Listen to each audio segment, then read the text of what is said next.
say in my talk today here at City of Ideas, I'm a pessimist, a terrible pessimist, in the sense that I think that back and forth between pluralism and exclusion, between the values of a cosmopolitan society and the needs, the urges of a tribal society, are permanent. We can never abolish them. France is a good example.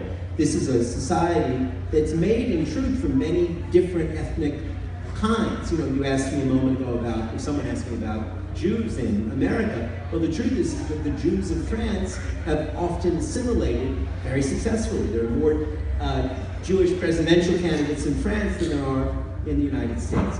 But at the same time, the power of bigotry, the power of fear, is overwhelming in France now when it comes to the Islamic community, the Muslim community. And it's clear that there are many lines of conflict.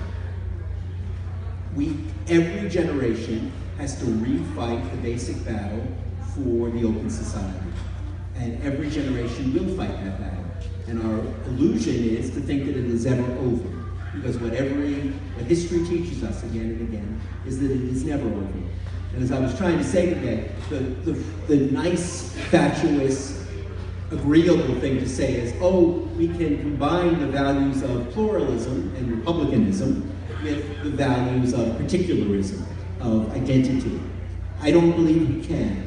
I believe those values will always be in tension, will always be at war. Non-violent war, we hope, but not always.